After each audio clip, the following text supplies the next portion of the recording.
you. Let me start with a few questions. Ms. Dasinski, you've described what happens when China targets a strategic industry with subsidies and overcapacity. If Congress fails to act now, where do you see the U.S. auto industry in the next 5 to 10 years? Well, I think we need to understand what the impact will be on the automotive ecosystem. So we've already lost control of some of the critical materials that go into components and parts. That would continue, and then it would move up the chain. We would begin to lose the parts suppliers, so the small and medium-sized entities. We would probably lose the aftermarket in the automotive sector as well, which is already being flooded by Chinese product.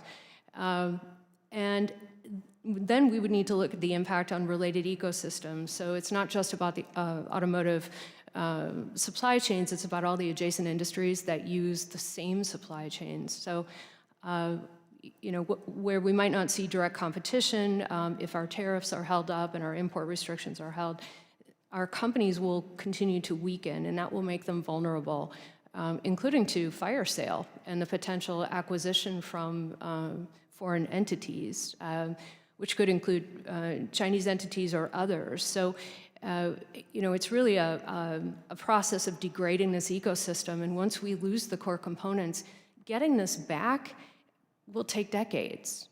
So there really is an urgent need to think about this as an existential threat, but not only for the automotive industry, but all the other industries that are tied in. Well, I want to just follow up on that just a minute because, you know, we've seen China displacing, you know, steel, solar, shipbuilding, and so many other areas. What kinds of broader manufacturing capabilities would be threatened in America?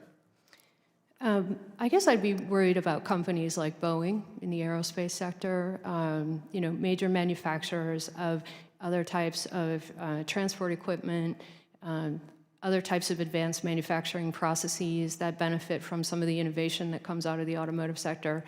And you know, losing this, it's a little bit different than what's happened on solar and steel. It's more like what we're facing with shipbuilding, where we're really starting from scratch to try to rebuild something that we lost because of decades of decline. I think that's kind of where it's headed unless we can put some more forceful intervention in place. Thank you. Mr. Pardon, turning to the national security dimension, if Chinese-made vehicles were widely adopted in the United States, how could Beijing exploit or weaponize those platforms in a crisis? Well, I think, Mr. Chairman, in many ways that you've already said. I mean, simply by making those vehicles unable to operate. People often concentrate on cars, but I would point more to trucks and vans, because that's where your logistics is concentrated. You want to get stuff in a crisis to the docks in order to get it shipped out to Guam or whatever. Well, what happens if your trucks don't work? What happens if your cranes don't work? Which also 80% of your cranes have Chinese cellular modules in them. So, you know, the examples could just fit in with yours or the Chinese imagination. It is an extraordinarily serious problem. Thank you. I want to ask all three of you for a simple yes or no answer. Given what you know about China's industrial strategy and the risk to U.S. economic and national security, should the United States consider a federal prohibition on Chinese automobile manufacturers and on suppliers of critical automotive components? Yes or no? Mr. Ledwood? Yes. Yes, I think that's what the connected vehicle rule is aimed at, but it should be reinforced. Okay. Ms. Dasinski? Yes. Okay, thank you very much. I appreciate your insights, and